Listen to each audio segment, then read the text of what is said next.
le titre du message, Jésus sauve Adam. Adam signifie l'humanité, Jésus secourt l'humanité, Jésus sauve l'humanité. Nous lisons, c'est pourquoi, comme par un seul homme, le péché est entré dans le monde, et par le péché la mort, et qu'ainsi la mort s'est étendue sur tous les hommes, parce que tous ont péché. Car jusqu'à la loi, le péché était dans le monde. Or, le péché n'est pas imputé quand il n'y a point de loi.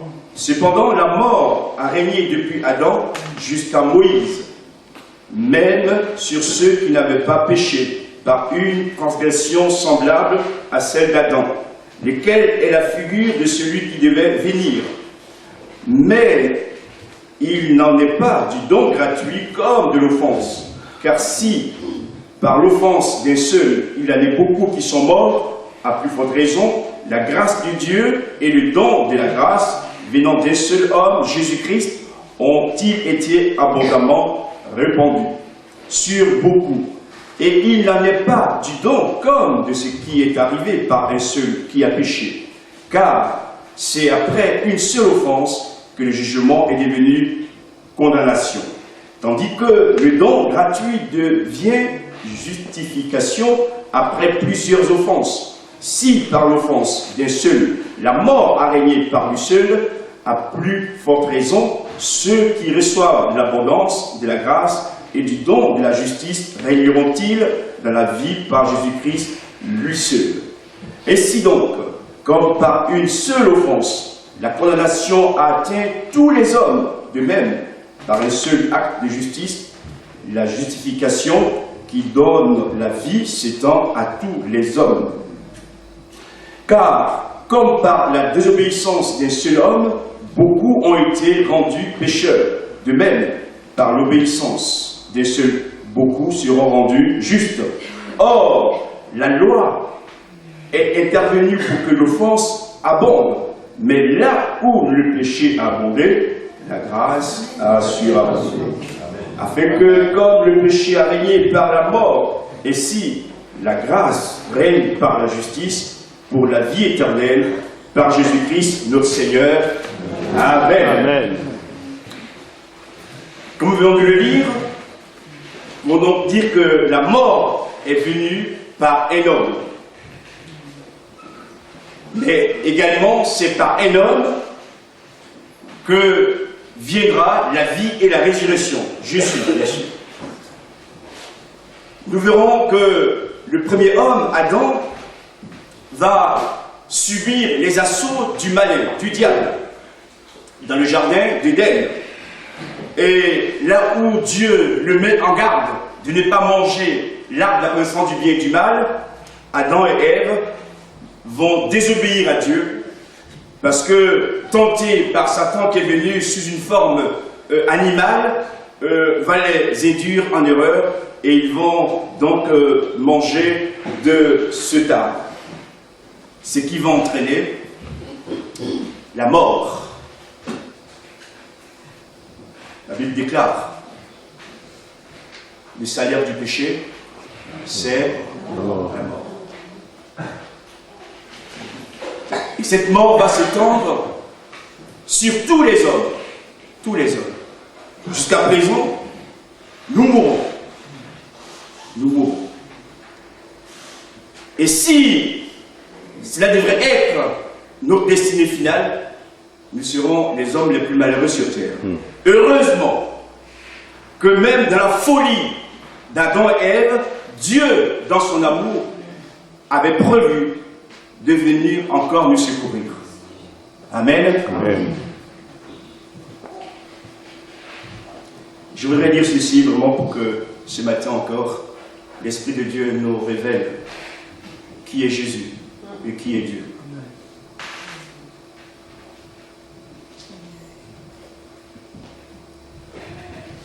Dieu avait-il besoin, après la faute, de secourir Adam et Ève? S'il devait prendre encore uniquement sa volonté, sa perfection, il les aurait abandonnés.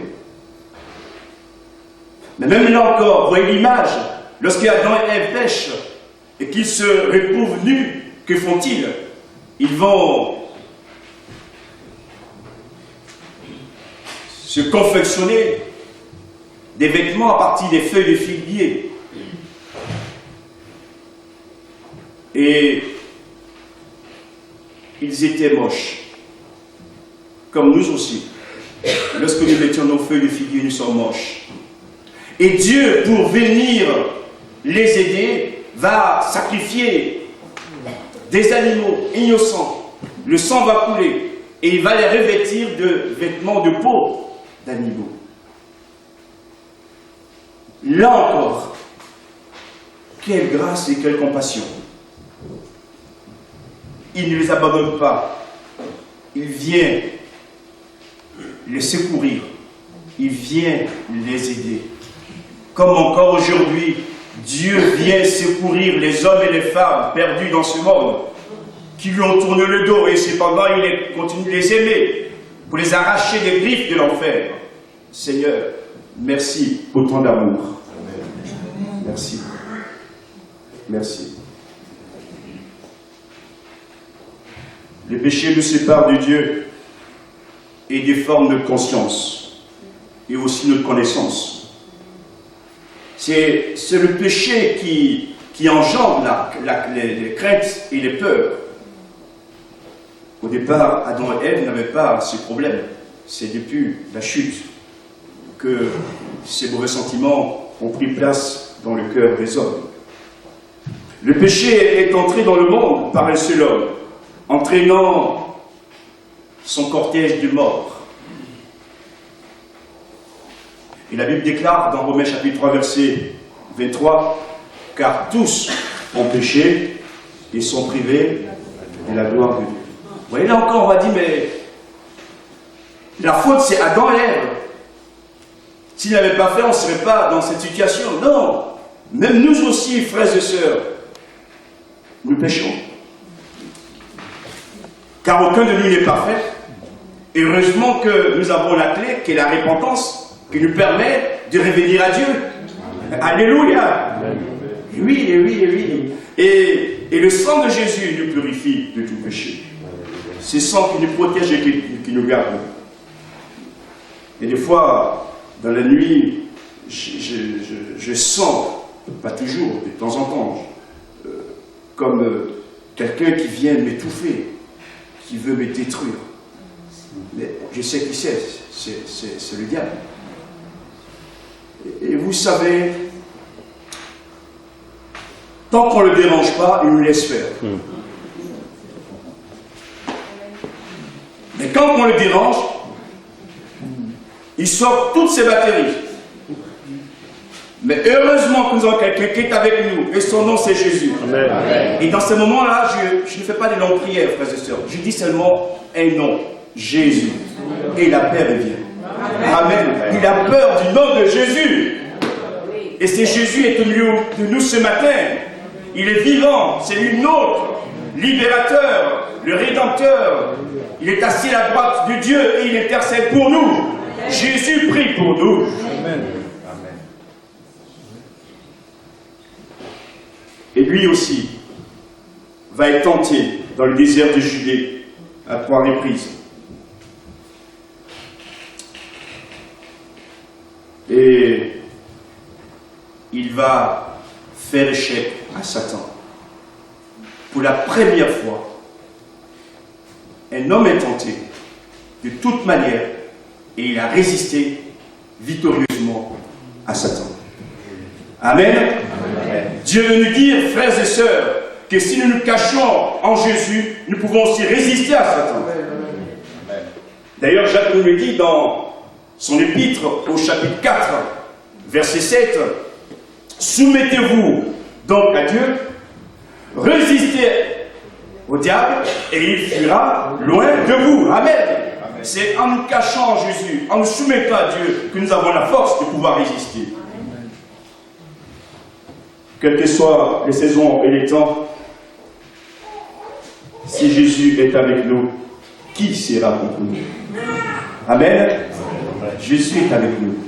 Et c'est lui qui trace le chemin, qui nous fortifie et qui nous aide jour après jour à avancer. Et vous savez que dans l'évangile de Jean, chapitre 1, verset 17, il est écrit que la grâce de Dieu, ou la vérité et la grâce sont venues par Jésus-Christ. La vérité et la grâce, ou la grâce et la vérité. J'aimerais vous dire ceci, frères et sœurs, par rapport à une forme d'enseignement que nous avons actuellement dans notre monde, il ne faut jamais dissocier la grâce de la vérité. La grâce va toujours avec la vérité. Si vous restez uniquement au niveau de la grâce, sans la vérité, vous risquez de vous tromper. Et même, vous risquez de passer à côté de votre salut. Parce que la Bible nous dit, dans Jean chapitre 3, verset 16, « Car Dieu a tellement aimé le monde qu'il a donné son Fils unique, afin que quiconque croit en lui ne périsse point, mais qu'il ait la vie éternelle. » Le verset 17, on ne cite pas souvent, que je cite, « Dieu n'a pas envoyé son Fils dans le monde pour juger le monde, mais pour que le monde soit sauvé par lui. » Amen. Jésus vient pour sauver le monde, non pas pour le juger ni le condamner. Je voudrais vous dire ce matin que l'enfer n'a pas été créé pour les hommes, l'enfer a été créé pour Satan et les démons de Dieu. D'accord? Et ceux des hommes qui vont là-bas, c'est ceux qui refusent la grâce et la vérité. Et Jésus, pour nous montrer l'amour de Dieu, vient sauver les hommes en prenant une forme humaine, pour nous dire qu'il est avec nous, qu'il est pour nous. Il va souffrir comme un homme. Et à la croix où il est crucifié, puisque c'est un homme saint et juste, 3 jours après, Jésus est sorti du tombeau. Il est ressuscité. Il est vivant. Et c'est lui qui nous garde jour après jour. Et un jour, bientôt, je dirais, nos yeux le verront. Amen.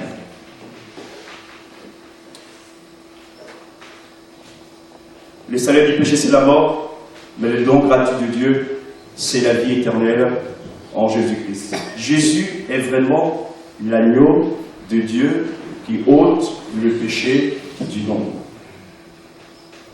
Aucun médicament,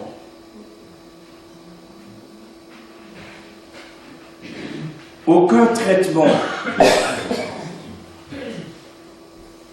psychologique,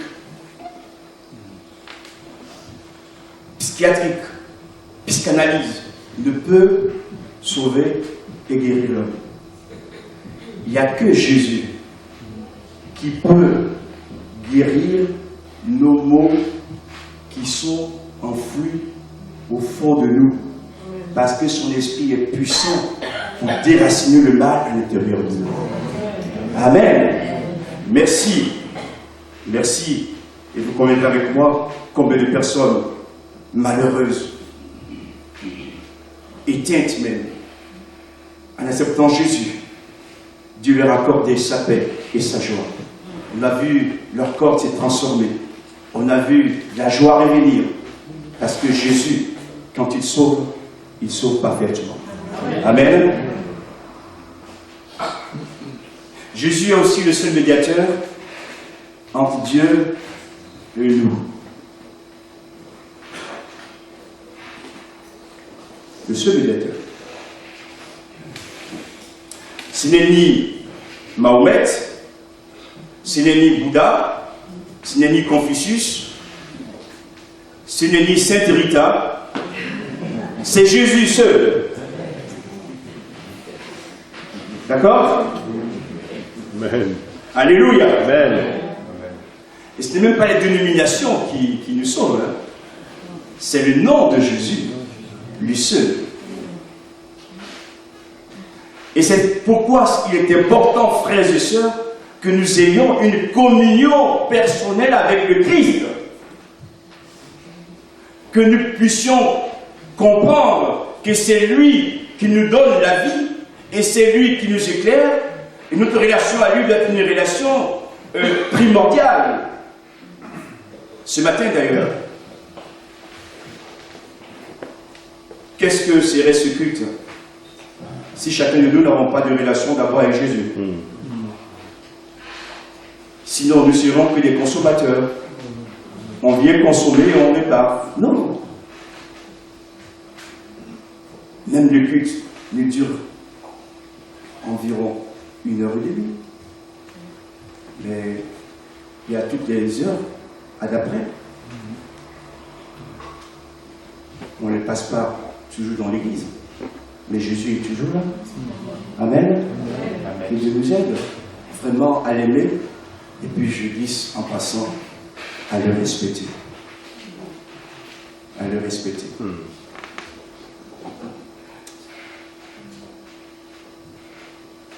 À honorer son nom.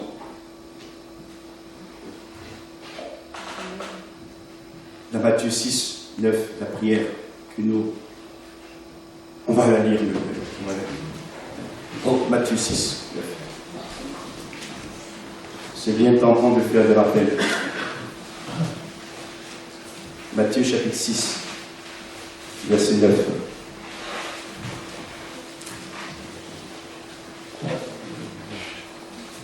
Vous avez trouvé? Nous allons le lire. Voilà. Voici donc comment vous devez prier. Notre Père qui es aux cieux, que ton nom soit... Mais c'est tous les jours. Et surtout quand on est dans la maison de Dieu. Que ton nom soit sanctifié. Donc les choses profanes doivent être dehors. Et nous continuons la lecture. Que ton règne vienne. Que ton règne vienne. Donc qu'il soit le roi dans nos vies, le roi dans le passé, dans le présent, dans le futur. Et c'est une prière que nous formulons. Que ta volonté soit faite sur la terre comme au ciel. Que ta volonté soit faite au ciel, sur la terre, sauf dans l'église.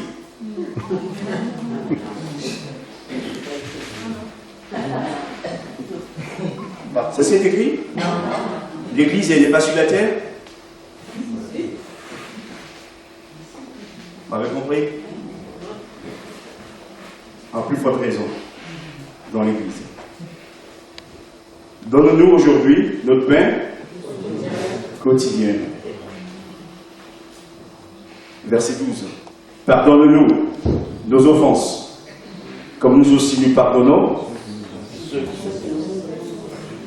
Il y a du progrès à faire là, non? On va le relire. Pardonne-nous nos offenses, comme nous aussi nous pardonnons. Est-ce qu'on va attendre que l'année 2015 finisse là, avec nos offenses? Est-ce qu'on veut que le règne de Dieu vienne? Il y a des choses à faire.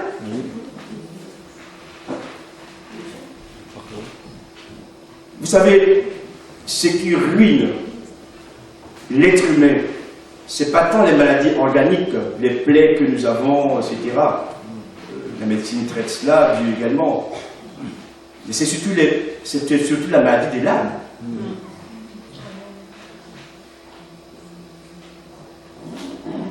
Vous avez des gens qui sont très riches, très intelligents, mais qui ont leur âme ruinée. Et qui, année après année, trimballent ce mal, l'être.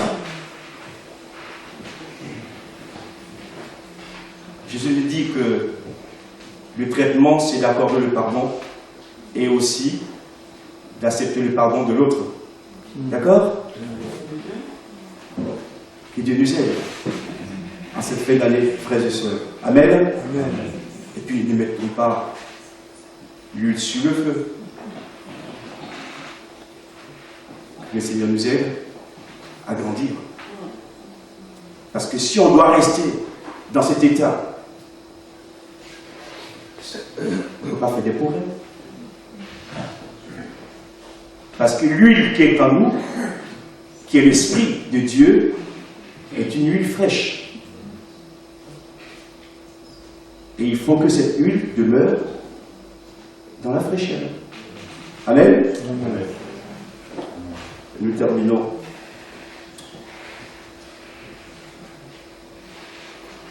Et ne nous induis pas en tentation, mais délivre-nous du mal, du mal. Car c'est à toi qu'appartiennent, dans tous les siècles, le règne. Est-ce que nous réalisons que dans nos épreuves, nos combats, que Dieu est toujours puissant pour nous venir en aide? Et que dans tous les siècles, Dieu demeure toujours Dieu. Même si nous vieillissons, nous changeons, lui demeure le même. Jésus-Christ est toujours le même, hier, aujourd'hui, éternellement. Que Dieu nous encourage à vivre ces choses.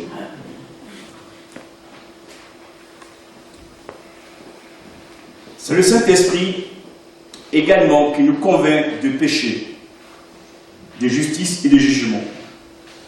Je voudrais dire que ce n'est pas nous qui allons convaincre les gens. Il y a des gens qui pensent qu'ils vont changer les autres. Non, c'est l'Esprit de Dieu. Et vous avez des personnes qui écoutent des prédications, qui lisent même des livres, et année après année sont toujours pareils. Mais tant qu'on n'est pas à l'écoute de l'Esprit de Dieu, tant que l'Esprit ne met pas en nous la conviction que nous sommes des pécheurs, on ne changera pas. Et ce que Dieu veut pour l'Église, frères et sœurs, ce n'est pas des religieux. Dieu veut des adorateurs en esprit et en vérité, des pierres vivantes, non pas des pierres lourdes, mais des pierres qui communiquent la vie. Et cette vie que Jésus t'a donnée, mon frère et ma sœur, il faut aussi que tu la communiques autour de toi. Est-ce qu'autour de toi, il n'y a pas des personnes qui sont perdues, qui ont besoin de la grâce de Dieu, qui ont besoin du salut? Nous sommes les témoins de Jésus. Notre lumière brille dans ce monde pour sauver les âmes. Et parfois nous oublions, tellement on est préoccupé par nous-mêmes, nos problèmes, que des hommes et des femmes vont en enfer. C'est à nous aussi de s'aimer la parole. J'ai fait un sondage.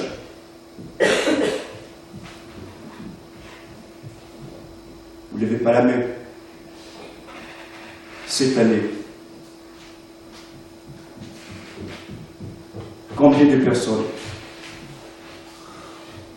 Quel est le nombre de personnes à qui tu as parlé de Jésus?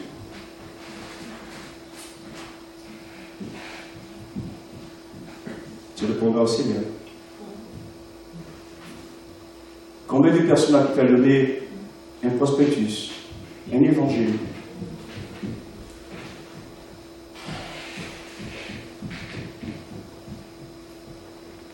Est-ce que tu pries aussi pour ces personnes à qui tu as donné ces choses, en pensant qu'un jour, Dieu, dans sa grâce, les sauvera? Amen. Amen. Il faut persévérer. Et croyons que ce que nous sémons ne sera pas perdu. Amen. Et que Dieu lui-même un jour arrosera la semence pour la faire croître. Gloire à Dieu. Amen. Donc c'est l'Esprit qui convainc de péché, de jugement et de justice. Et c'est la raison pour laquelle nous devons avoir cette communion aussi avec l'Esprit de Dieu. Que le Seigneur nous aide à grandir dans notre relation avec Dieu. Je prie aussi que nous soyons sensibles à la voix de l'Esprit. Parce que Dieu parle dans l'Église, Dieu parle dans le monde. Dieu parle dans la nature aussi, par la nature. L'Esprit de Dieu nous parle intérieurement, il parle aussi par sa parole. Et si nous sommes attentifs, nous saurons alors discerner la voix de Dieu et la voix du mal. Parce que la voix de Dieu, elle est pure, elle est claire. Et elle communique toujours la paix. Je vais bientôt terminer. L'homme est justifié non par les œuvres, mais par la foi en Jésus-Christ. Et c'est la raison pour laquelle il va dire ceci, que là où le péché a abondé, la grâce a surabondé. Mais j'aimerais vous dire tout de suite, chers amis, chers frères et sœurs, que ce verset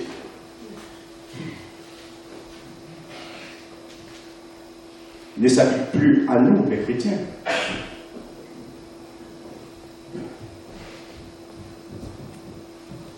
Est-ce qu'un chrétien abonde dans le péché? Répondez-moi. Donc c'est avant la conversion. Là où le péché a abondé avant la conversion, la grâce a surabondé. Mais quand on vient maintenant dans le salut et que la lumière est en nous, on n'abonde plus dans le péché. Vous avez compris? Par contre, on demeure tous des pécheurs. Christ va nous sanctifier, nous purifier dans son sang. Et ce que j'aimerais dire ce matin par rapport à ces versets, ne faisons pas de fausses applications de certains versets que nous n'avons pas bien compris. Par contre, on va le lire. On va aller dans l'évangile de la première lettre de Jean. On va conclure par là. 1 Jean.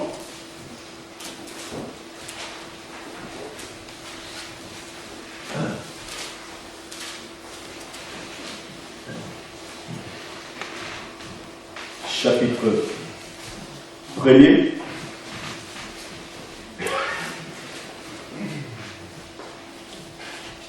On va lire du verset 5. La nouvelle que nous avons apprise de lui et que nous vous annonçons, c'est que Dieu est lumière et qu'il n'y a point en lui de ténèbres. Si nous disons que nous sommes en communion avec lui et que nous marchons dans les ténèbres, nous mentons. Vous avez compris? Et nous ne pratiquons pas la vérité. Voilà. Mais si nous marchons dans la lumière, comme il est lui-même dans la lumière, nous sommes mutuellement en communion, et le sang de Jésus, son Fils, on va reprendre ce verset. Si nous marchons dans la lumière, comme il est lui-même dans la lumière, nous sommes mutuellement en communion, et le sang de Jésus, son Fils, nous purifie de tout péché. Vous voyez la différence entre le verset qui est cité dans Romains et celui-ci? Verset 8 maintenant. Si nous disons que nous n'avons pas de péché, nous-mêmes. Et la vérité n'est point en nous. Verset 9. Si nous confessons nos péchés, il faut le signer en rouge, il est fidèle et juste pour nous et pour nous purifier de toute iniquité. Que Dieu soit béni. Amen. Voilà la réponse dont nous avons besoin. J'aimerais terminer en nous rappelant que quand le diable vient nous attaquer, c'est un combat qu'il a perdu d'avance. Parce que la croix est vide. Amen. Il a perdu d'avance. La croix est vide. Et si nous demeurons en Christ, c'est lui qui nous donnera la victoire. Amen. Et un dernier verset dans 1 Timothée.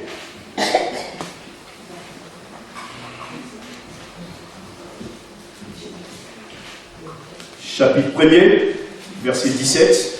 1 Timothée, chapitre 1er, verset 17. Au roi des siècles, immortel, invisible, seul Dieu, soit honneur et gloire au siècle des siècles. Notre Dieu est le Dieu de tous les siècles. Il est le roi de tous les siècles. Il est immortel. Et à lui, nous devons l'honneur À lui, nous devons la gloire pour tous les temps. Que son nom soit béni. Merci pour ta parole. Merci encore de nous encourager, mais aussi nous montrer tout ce que tu as enduré à la croix, ton œuvre parfaite, ta victoire sur le diable et les démons. Merci pour nos vies que tu as sauvées. Seigneur, nous voulons entretenir cette communion avec toi et être des lumières dans ce monde. Seigneur, merci pour l'Église. Merci car c'est toi qui l'as bâtie. Nous prions durant cette matinée que si les frères traversent, Seigneur, des épreuves, ta bonne main soit sur ces frères, sur ces sœurs également, pour les encourager et vraiment les relever. Au nom de Jésus, merci parce que tu reviens bientôt nous chercher. Nous restons attachés à toi jusqu'à ton retour. Au nom de Jésus. Amen.